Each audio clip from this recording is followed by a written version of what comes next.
kaip niciečiai turtuoliai Batuotas ir Ksena Katinai savo kaimui atstovavo, dalyvaudami Kupiškio miesto kultūros centre vykstančiose kulinarinėse varžybose į tik maisto rajūnui.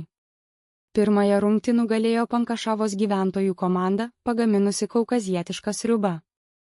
Antroji rungtis buvo pagaminti vadinamąjį antrąjį patiekalą. Katinai šįkart prie savo stalo gamino pupelių salotą su kalmarais.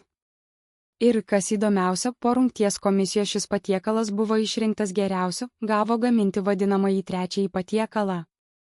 Saldumynų gaminimo srityje niciečiai, ypač Ksena, irgi gan nemažai nusimano, tad pagamino drauge purų ir skanų morkų pyragą. Nors didžiąją dalį šio darbo tai atliko būtent abu Katinų šeimos vyrai Batuotas ir Naitmenas. Galiausiai ir tai pagaminti niciečiams pavyko, morkų pyragas buvo ištrauktas iš orkaitės, kiek atvėsintas ir irgi ant padėklo, dubenėliuose pateiktas komisijai įvertinti. Bet iš komisijos už tą kepinį gavo tik 4 balus.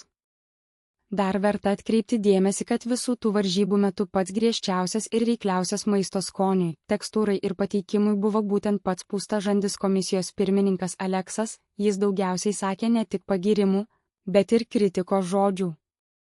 Jolička buvo daug nuolaidesnė. Tad ir balų gerų ji negailėjo duoti. Virtuvės šefas Eustafijus visus valgius vertino būtent ne tik dėl skonio, bet ir būtinai dėl pagaminimo kokybės, tad gerus balus skyrė ne visiems dalyviams, na o Zviozda, kuris buvo labai laimingas. Visus iš eilės vertino tik teigiamai ir visiems skyrė didžiausius balus. Pankašaviečiai pateikė komisijai savo keptus eklerus, tad su jais laimėjo ne tik šią rungtį, bet ir visas šių metų kulinarinės varžybas. Niciečiams atiteko antroji vieta. 2020 m. kovo 22 diena. Kulinarinių varžybų į tik maisto rajūnui finalas. Vieta – Kupiškio miesto kultūros centras. Dalyviai – vedėja Dileta. Komisija – Aleksas griežtas pirmininkas Jolička, nuolaidinarė, Eustafijus, virtuvės šefas Zviozda, jau pralinksmėjęs miesto benamis be dokumentų, niciečių komanda, Batuotas Katinas Ksena Katinienė ir Naitmenas Katinas pirma dalis. Antrasis patiekalas pupelių saloto su kalmarais vedėja Dileta, garsiai į mikrofoną, įtampa Kupiškio kultūros centre pasiekė viršūnę. Pirmoje rungtyje triumfavo Pankašavos komanda su savo kaukazietiška sriuba. Tačiau antrasis etapas baigėsi ir laikas vertinti antrąjį patiekalą. Nicių kaimo turtuoliai Batuotas ir Ksena Katinai kartu su sūnumi Naitmenu komisijai pristato pupelių salotą su kalmarais. Komisija, jūsų žodis, laukiu. Aleksas, komisijos pirmininkas, griežtai apžiūri dubenėlį, pakabina šaukštu, kramto labai lėtai, susiraukęs, na. Prisipažinsiu, tikėjausi visiško kracho.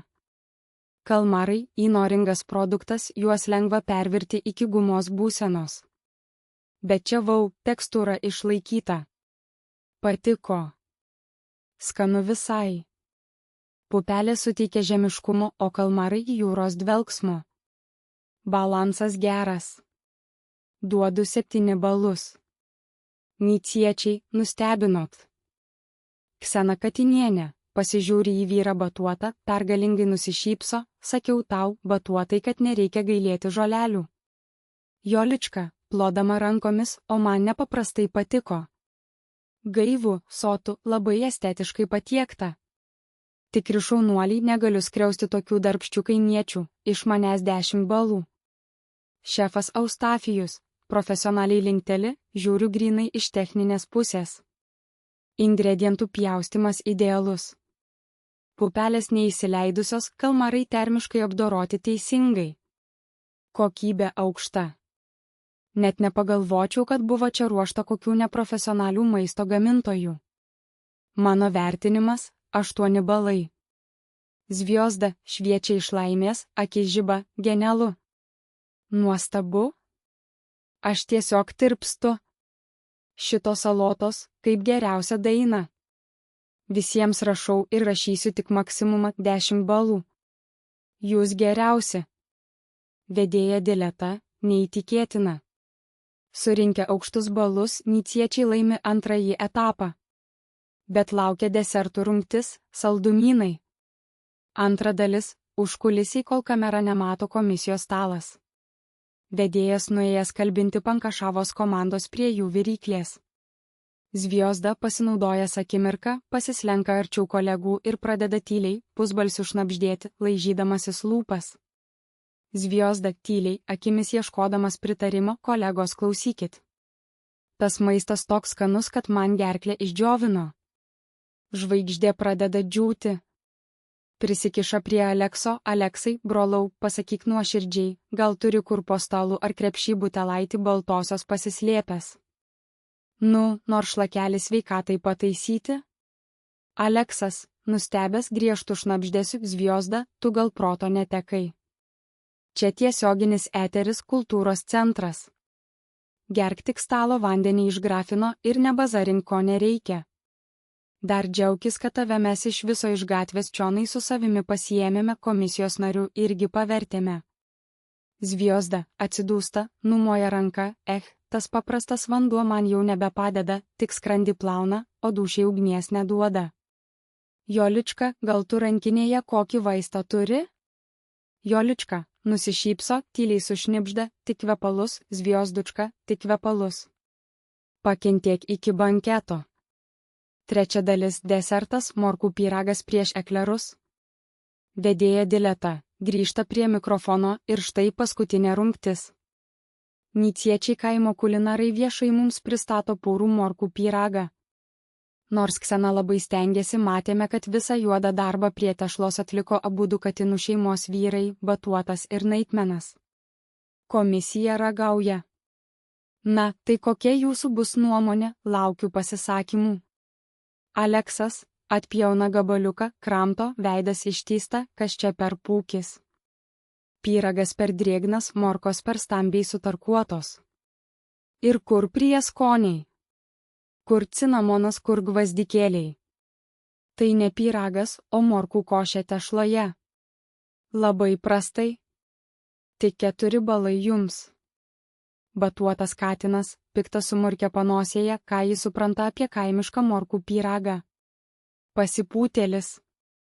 Šefas Eustafijus, papurto galvą, sutinku su pirmininku. Kepimo technologija pažeista. Tikriausiai per anksti atidarėte orkaitę, todėl pyragas sukrito ir neteko purumo. Pagaminimo kokybė netenkina. Duodu 5 balus. Jolička užjaučiamai žiūri į niciečius, na, vyrai taip stengiasi, minkę tešlą. Man morkos labai sveika. Bet tiesa, šiek tiek trūko saldumo. Skiriu 7 balus. Zviozda, vis dar linksmas, nors šiek tiek nusivylęs dėl gėrimo trūkumo, o man vis tiek skanu. Morkytė prie morkytės. Dainuoti norisi. Rašau 10 balų. Vedėja Dileta suskaičiuoja rezultatus, dėja bendroje sumoje niciečių morkų pyragas gavo žemus balus. Tuo tarpu Pankašavos gyventojų komanda su savo idealiais, burnoje tirpstančiais eklerais tiesiog pavergė komisiją. Pankašaviečiai laimi desertų rungtį ir tampa šių metų kulinarinių varžybų nugalėtojais. Plojimai salėje vedėja Dileta, o mūsų garbingiems turtuoliams niciečiams Ksenai, Batuotui ir Naitmenui atitenka garbinga antroji vieta. Ačiū visiems. Iki susitikimo kitais metais 2020 m. kovo 22 diena jau nugulė istorijon. Ir tikiuosi, kad kitąmet jau nebebus daugiau paskelbta jokio karantino.